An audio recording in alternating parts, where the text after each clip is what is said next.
Bienvenue à la série de présentations sur les stratégies Internet efficaces pour votre Église.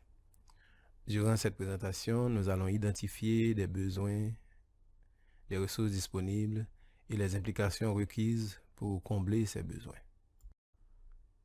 Après avoir suivi cette présentation, vous prendrez connaissance des points suivants. Identification des besoins des églises au niveau numérique. Dans cette diapo, je vous présenterai quelques exemples de besoins essentiels. Toutefois, vous pouvez en identifier d'autres selon la réalité de votre église. Formation disponible sur les stratégies numériques. Ressources numériques disponibles, c'est-à-dire les outils pour diffuser et animer des activités, incluant la gestion des contenus, la gestion stratégique des contenus. Votre implication dans les activités numériques en tant que dirigeant d'église. À présent, nous allons aborder l'identification de quelques besoins que nous avons repérés. À noter que vous pouvez identifier d'autres besoins selon la réalité de votre église, de votre communauté. Votre église a besoin de nouvelles approches numériques efficaces pour uniformiser les stratégies, la gestion et les opérations des activités en ligne. Présentement, il y a peu de normes ou bonnes pratiques sur la façon d'utiliser les technologies Internet. Chaque organisation ou église fonctionne à sa façon, selon les ressources disponibles. Les jeunes, souvent, qui donnent un coup de main, et certains qui ont une connaissance l'utilisent. Et nous constatons également que les transferts de connaissances ne sont pas planifiés dans les plateformes en ligne. C'est-à-dire les plateformes en ligne ne sont pas exploitées pour la gestion, le transfert des connaissances, les formations pour les officiers d'église et autres. Certes, nous l'utilisons pour l'évangélisation, nous l'utilisons pour des semaines de prière ou des semaines thématiques, mais les outils en ligne peuvent être utilisés également comme des outils de collaboration, de diffusion, de communication. Il y en a beaucoup. Donc, on va en découvrir certains dans les diapos à venir. Un des besoins communs est la planification de la transition vers l'intégration des activités numériques comme complément des activités réalisées sur place. J'ai bien dit transition parce que présentement, au moment où ce cours est diffusé, nous sommes en pleine période de pandémie où chaque église fait de son mieux. Toutefois, il faut quand même se mettre à l'idée qu'il y aura une transition. Donc, d'où l'importance de développer des stratégies, des processus, des procédures pendant ce moment et même après pour les améliorer afin d'aider les églises qui veulent adopter l'utilisation des outils numériques pour une meilleure animation de leurs activités. Il y a également un besoin évident et même très crucial de ressources pour encadrer, animer et supporter les activités numériques. D'où le besoin de formation structurée qui permettra d'augmenter la capacité de support des activités en ligne. Et comme je l'avais mentionné, les communautés de pratique sont représentent des moyens efficaces pour un transfert rapide de connaissances. La gestion des contenus et les stratégies de communication numérique. Ces points demeurent des points non négligeables. Il existe présentement peu de ressources pour permettre aux dirigeants et aux membres de définir des stratégies de gestion et de transfert de contenu de façon optimale. Il est important pour les leaders de savoir comment catégoriser, structurer, organiser, publier et diffuser l'information dans une plateforme numérique. Souvent, nous voyons beaucoup d'informations qui sont diffusées, mais il y a une façon de faire au niveau de la disposition des contenus, les séquences, les couleurs et autres. Cependant, les membres ont besoin d'avoir accès à des contenus appropriés et bien structurés, de façon à se rapprocher plus près de Dieu et garder la culture chrétienne. Toutefois, la façon de les transmettre et la créativité demeurent un atout important. Il sera utile d'établir également un programme de transfert de connaissances. Ça, je l'ai déjà dit, mais je vais encore le souligner parce que c'est important, afin d'assurer la relève et augmenter le niveau de créativité dans les plateformes des activités pour les enfants, les jeunes et l'ensemble de l'Église. Le transfert de connaissances peut inclure des formations en ligne, des petites capsules de formation, des blogs en ligne, des séminaires de formation en ligne ou en personne, des communautés de pratique, des groupes d'expertise et autres. Vous pouvez les imaginer, les identifier selon votre réalité, comme je l'ai mentionné auparavant. Donc, tenez compte de la réalité de votre église afin d'identifier des besoins adaptés et appropriés. Vous pouvez trouver des formations en ligne par les moyens suivants. Site internet de votre organisation. Votre fédération ou autre institution de l'Église peuvent constituer une bonne référence. Canal YouTube TechEgg. Ça, c'est un canal que j'ai mis sur pied pour diffuser et mettre à la disposition de chaque église ou dirigeant des formations sur les stratégies numériques. Ce canal vous propose plusieurs formations sur les stratégies d'organisation d'une équipe, par exemple, les stratégies technologiques, les stratégies de gestion de contenu, les stratégies de communication numérique, les stratégies d'interconnectivité et d'harmonisation des plateformes et des contenus, et tant d'autres sujets à venir également.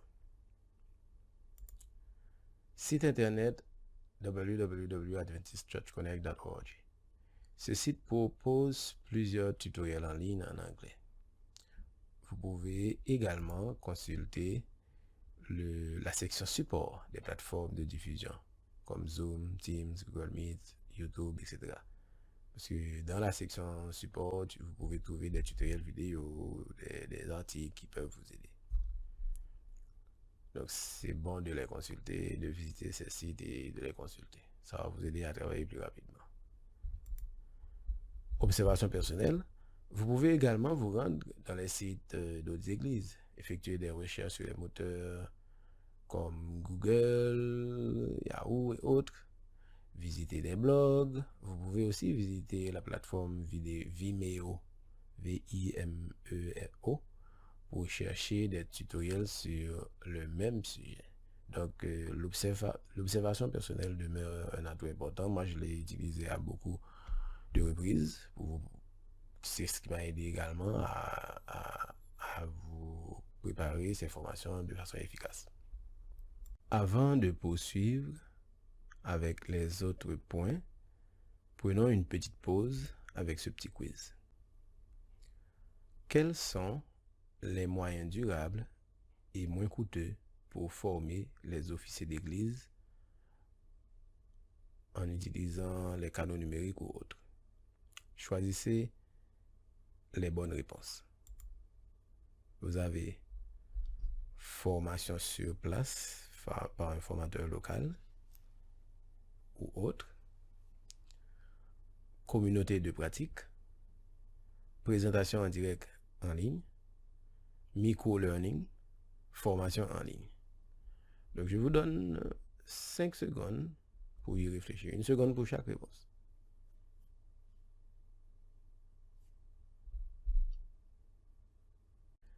Et quelles sont les réponses? Toutes les réponses sont bonnes, dépendamment du contexte d'utilisation et d'autres facteurs. Nous allons découvrir un peu certains facteurs et vous pourrez voir l'importance et l'utilité de chacune de ces types de formations. Toutefois, vous pouvez adopter plusieurs approches selon vos besoins et vos objectifs. Je vous conseille d'identifier vos besoins à court, moyen et long terme afin d'adopter les stratégies de formation les plus efficaces. Donc, allons-y. Il y a la formation sur place. Ce type de formation est souvent présenté pour des fins de formation, de sensibilisation, de clarification, de connaissances de procédure, de transfert de connaissances, etc. C'est l'une des formations les plus utilisées à l'Église. Toutefois, si le formateur est sur place, vous pourrez profiter de son support sur une base constante. Cependant, s'il vient d'un autre endroit ou de l'étranger, il faudra non seulement considérer les coûts de transport, de voyage, d'hébergement, et en plus, vous n'aurez pas son support par la suite. Parce qu'il n'est pas sur place, il ne fait pas partie de la communauté. La formation en ligne. Ce modèle est très utile pour l'acquisition de connaissances sur les procédures durables. Donc, si vous voulez que les gens révisent, consultent plusieurs fois des contenus, des connaissances que vous voulez transférer, donc c'est un des bons moyens. Il est souvent utilisé également comme prérequis pour une formation sur place. C'est-à-dire, vous mettez à la disposition des participants une formation en ligne, très animée, très bien conçue, très structurée. Puis par la suite, vous planifiez une rencontre sur place où vous allez compléter la formation en ligne et répondre aux questions, engager des discussions et autres. Communauté de pratique. Grâce à ce modèle, plusieurs membres, plusieurs dirigeants, officiers d'église peuvent communiquer pour transmettre entre eux des connaissances sur plusieurs sujets, plusieurs expertises. Par exemple, des membres responsables d'un site web peuvent créer un forum privé sur LinkedIn ou un wiki ou sur le site web de l'église pour transférer leurs connaissances au niveau des procédures, donc ce qui va constituer une connaissance durable et dynamique. Il y a également le micro-learning. Le micro-learning représente des petites capsules de 2 à 5 minutes, des petites vidéos, des petits articles diffusés sous forme de blog ou dans un wiki. À noter qu'un wiki, c'est comme un micro-site web qui affiche des informations. Il n'a pas les mêmes fonctionnalités qu'un site web, mais c'est un site web assez simple qui permet de diffuser des informations. Donc, ainsi, ce modèle permet d'introduire une connaissance ou renforcer l'apprentissage sur une procédure déjà établie ou une nouvelle expertise ou autre. Les présentations directes en ligne. Quand vous voulez réduire vos coûts de formation, ce modèle devrait être considéré. Il permet d'accéder à l'expertise d'un formateur à distance. C'est-à-dire, la personne elle est chez elle ou la personne est dans un autre pays, puis vous voulez acquérir la connaissance, puis vous profitez de l'expertise de cette personne via les canaux numériques qui permettent de transmettre la diffusion, le partage de l'information en temps réel. Donc, ces modèles peuvent vous être utiles dans plusieurs contextes, comme la formation d'officiers d'église, la sensibilisation ou la formation des membres sur un sujet précis, sur un thème, sur la santé, sur les études bibliques, les stratégies d'études bibliques, et plein d'autres points où les départements pourraient vraiment bénéficier de l'utilisation de ces modèles pour pouvoir dynamiser la gestion des connaissances. Donc, comme mentionné, vous pouvez préparer une stratégie de formation en utilisant un ou plusieurs modèles parmi ceux que je vous ai présentés. Et vous pouvez également utiliser votre créativité et créer d'autres modèles pour pouvoir transmettre la connaissance entre les membres. Beaucoup de ressources sont disponibles présentement. Ainsi, vous pouvez utiliser des plateformes de gestion de contenu qui incluent des outils de diffusion de contenu, de structuration de contenu, de collaboration, de communication et autres.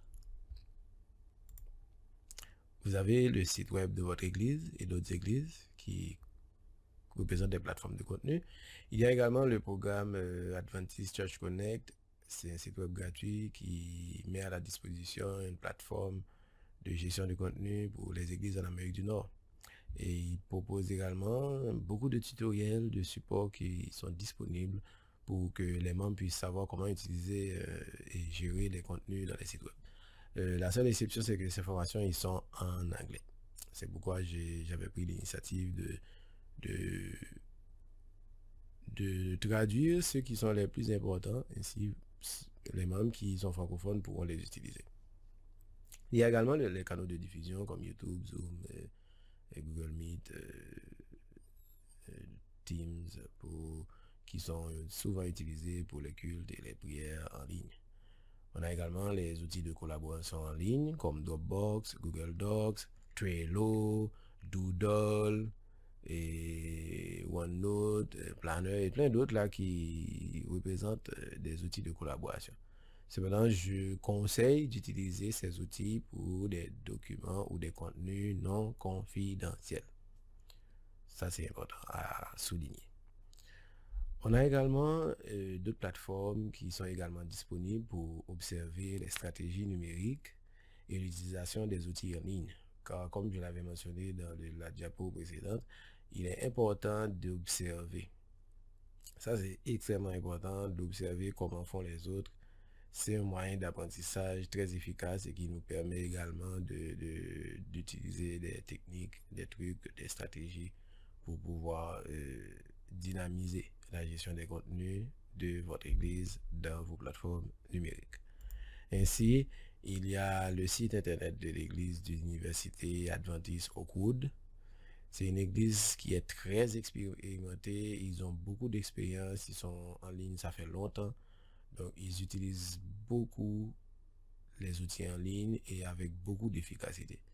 Donc, je vous conseille de vous rendre sur le site web. Je pense que c'est oucsda.org où vous pouvez taper Oakwood Adventist University. Vous le trouvez sur YouTube, vous trouvez le site web et vous pouvez observer.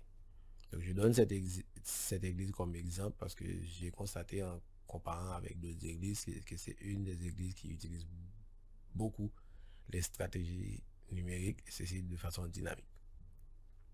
Il y a le site Hope Channel qui est très intéressant aussi.